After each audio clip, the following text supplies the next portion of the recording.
is the incorporeal essence of a person or living thing. Many philosophical and spiritual systems teach humans are souls. The soul is often believed to exit the body and live on after a person's death.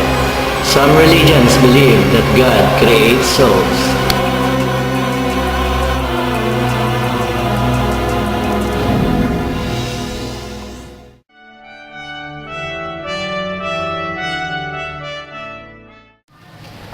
Hi, I'm Jax.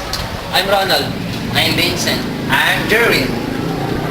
Almost all the religions around the world believe in souls. The soul has often been deemed integral or essential to consciousness and personality. It may be synonymous with spirit, mind or self. The soul and the spirit are used interchangeably. Soul may denote older and less transcendent aspect of a person. In theological views, soul is said to be transcendent of the material existence and have eternal life. In the concept of divine judgment, God has two options with regard to the dispensation of souls. The souls can either go to heaven or hell. And typically, heaven and hell are said to be eternal.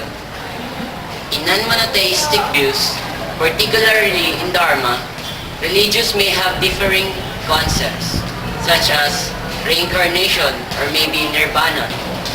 The question is, what are the different philosophical aspects of the soul?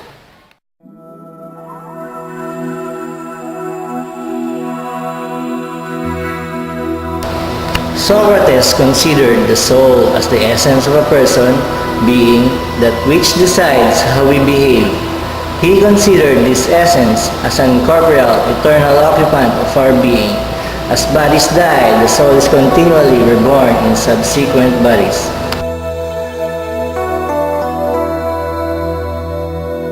Plato believed the immortality of the soul. This belief became a model of a Christian religion. Plato compared the human soul to a chariot in which white and black horses are harnessed, the beginnings of good and evil of man. The rider on horseback who operates the chariot is good judgment. When the rider manages to hold back the black horse, the beginnings of evil, the soul can rise up and behave like God.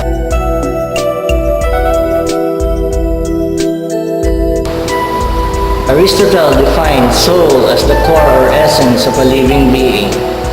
In Aristotle's view, a living thing's soul is its activity.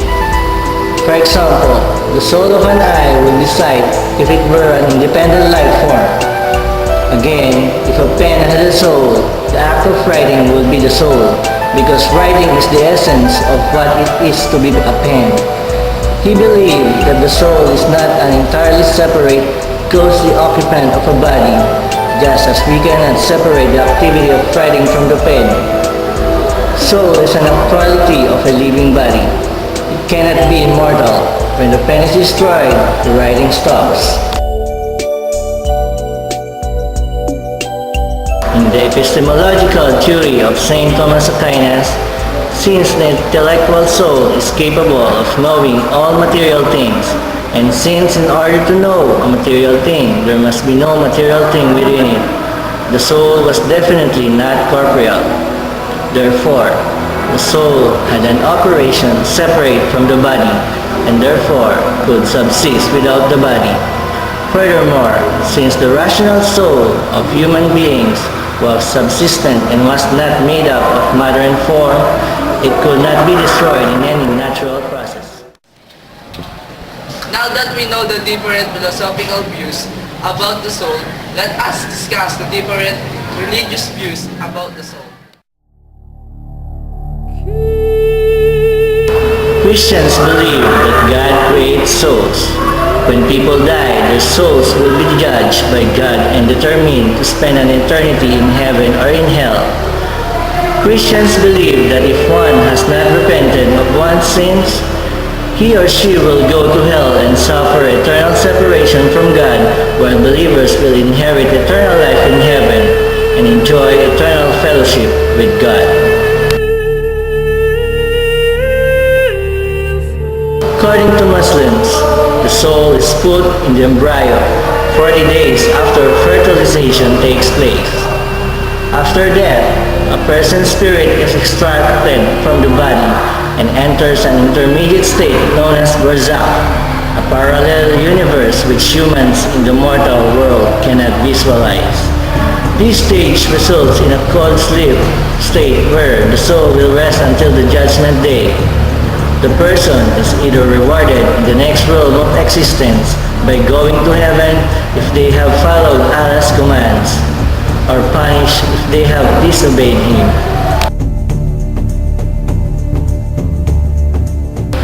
Buddhism teaches that all things are in a constant state of flux. All is changing and no permanent state exists by itself. This applies to human beings as much as to anything else in the cosmos.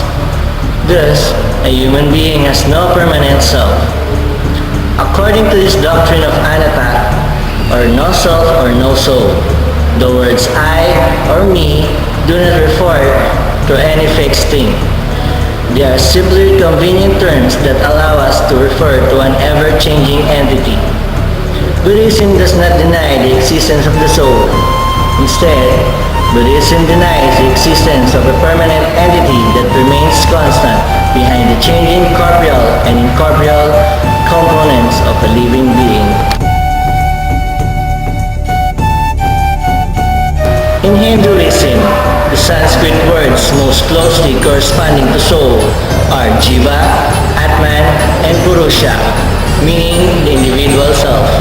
This self is held to be distinct from the various mental faculties such as desires, thinking, understanding, reasoning, and self-image or ego, all of which are considered to be part of Prakriti or nature. Reincarnation is believed to occur when the soul or spirit, after the death of the body, comes back to earth in a newborn body.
To mind a silver screen and all